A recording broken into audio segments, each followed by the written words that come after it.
We've been talking this morning about all of President Trump's troubling rhetoric over the past few days. Now, Commerce Secretary Wilbur Ross seems to be looking to get into the mix here.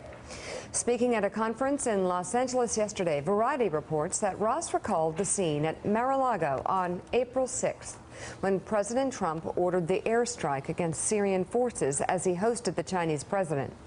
The secretary reportedly told the audience just as dessert was being served, the president explained to Mr. Xi that he had something he wanted to tell him, which was the launching of 59 missiles into Syria. Ross joked it was in lieu of after-dinner entertainment. After the crowd laughed, Ross reportedly said, quote, "It didn't cost the president anything to have that entertainment." For some perspective, those 59 Tomahawk missiles used in the strike are estimated to have cost around $80 million, and at least 7 people were killed in the attack, according to the Syrian military.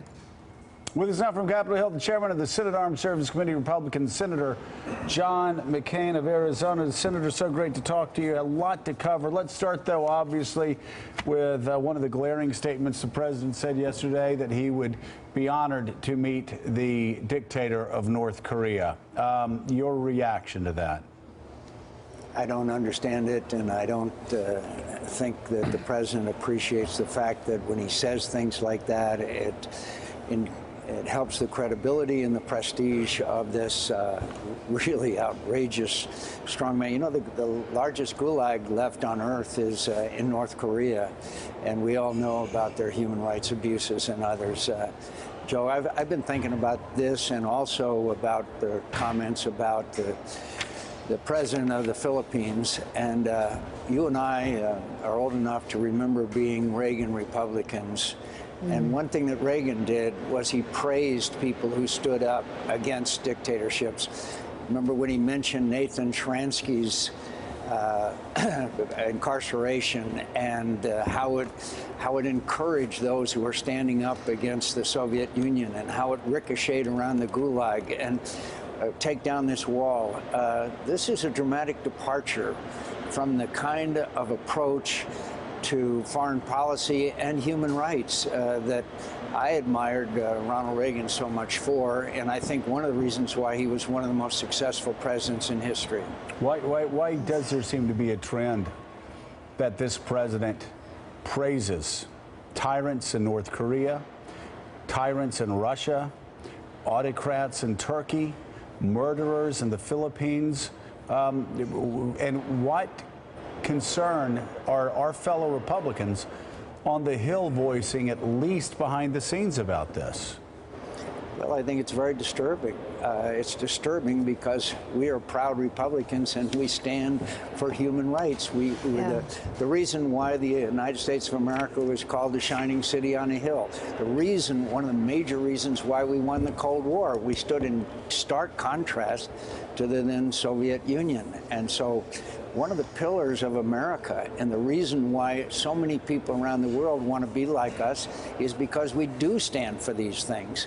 And no, I don't want to fight every war and put down every brush fire, but I do believe that we have to stand for those fundamental principles so that we can assume a leadership role in the world. Otherwise, we're just like everybody else, and I don't want to be like everybody else. Well, I'm going to ask you, Senator, to please zoom out. I don't know if we could put that graphic up again, and I'll read it to you, but these comments that the president made about dictators, from smart cookie to doing a fantastic job, a strong leader, very friendly conversation, received a congratulatory call, all from dictators, all from leaders that we should be very concerned about. And yet in a rambling conversation with CBS's Dickerson over the weekend, he talked about President Obama, saying the relationship has deteriorated, and he brought up wiretapping again. If I can glean what I can understand from the conversation, which was almost incoherent. Bigger picture, are you at all concerned about the president's ability to do his job?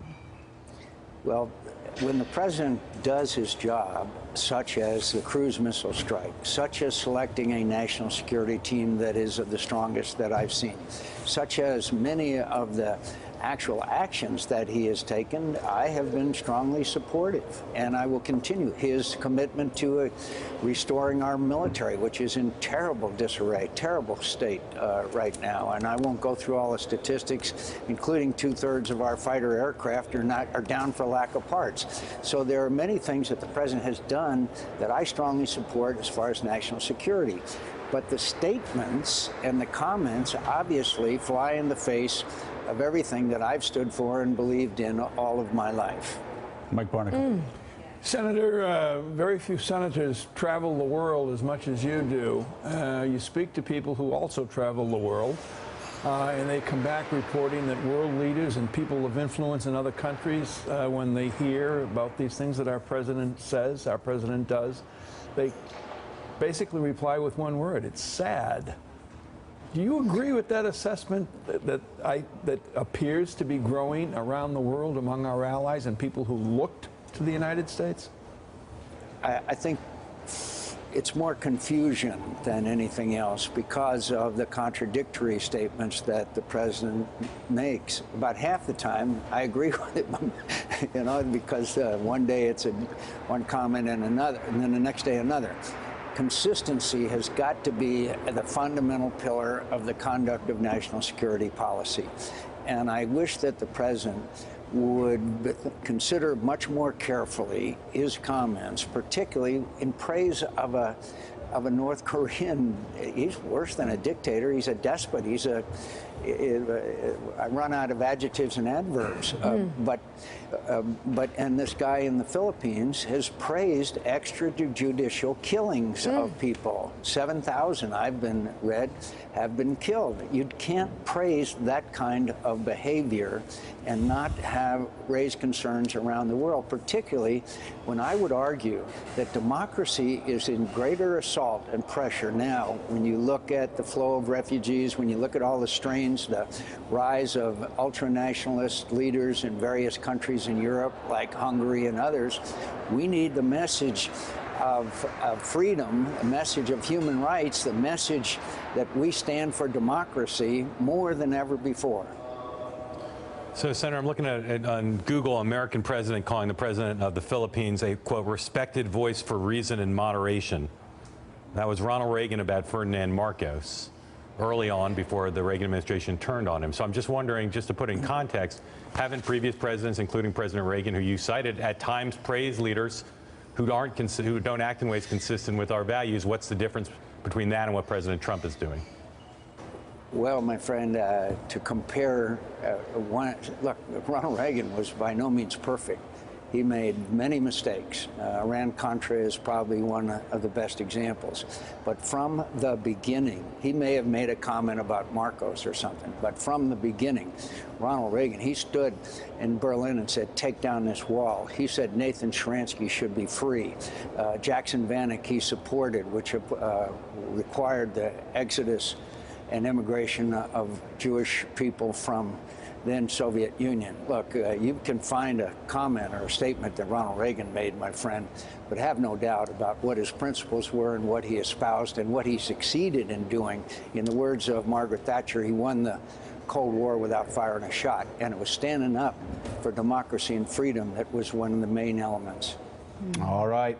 So, Senator McCain, what's your advice for your constituents and for Americans, for world leaders that are having to keep up over the last 48 hours with a flurry of statements that even presidential historian Douglas Brinkley said suggested a confused mental state from our president?